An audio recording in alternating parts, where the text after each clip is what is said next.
Yo, what's going on, people? What's going on?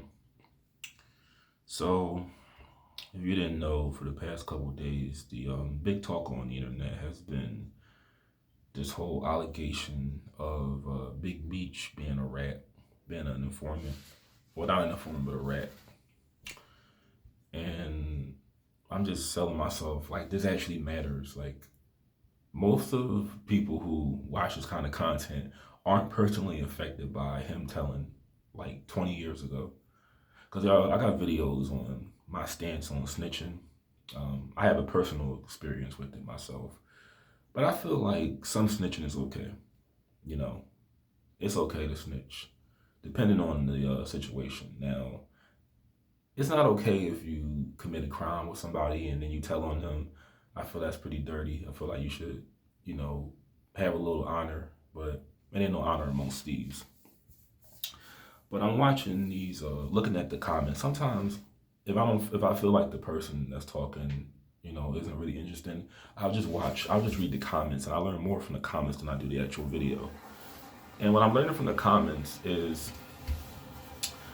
the black community, for the most part, honors the code of the street more than Black lives, because for the past, I'll say 3 months he's been out, I don't see one video. Well, I gotta look it up if it's there out there.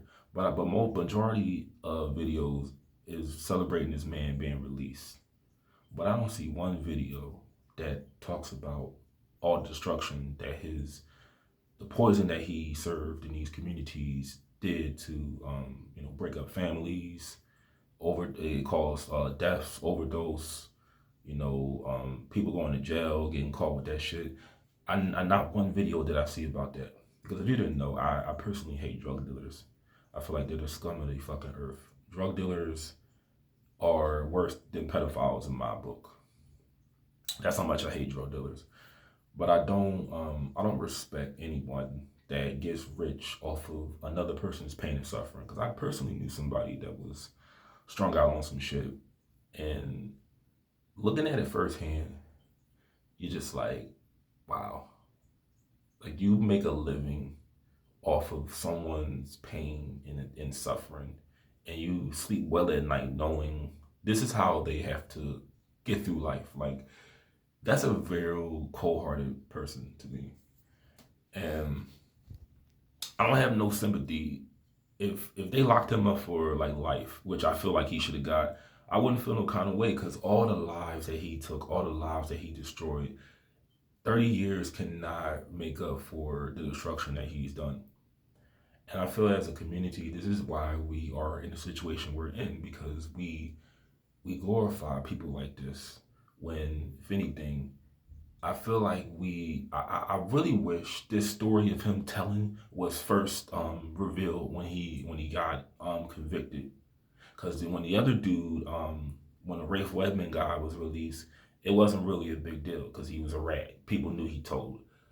But everybody and their mama is coming out in support of this man coming home. And it's just like, for what? And I'm sort of recycling what I just heard from another dude. But what are we celebrating him coming home for? What are we celebrating? You know, is he like a certified welder? Does he have like his license to sell cars? Does he to be like a used car salesman? Is he going to use some of the money that he got from working in prison, whatever they were paying him? Is he going to set up like a business now? Is he going to, start a school? Is he going to, start a hospital? Like, what is him coming home? What does that really mean? It means nothing. It's like when it's like when a professional sports team wins a championship. No one wins anything. The only people that would actually win are the Jewish and white owners of that team. But you don't win anything whenever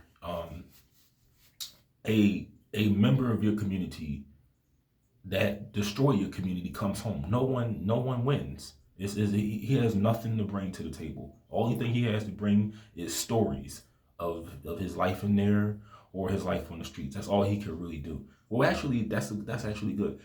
I feel, if anything, he could pay back the community by telling a story of what not to be in life, how not to live your life.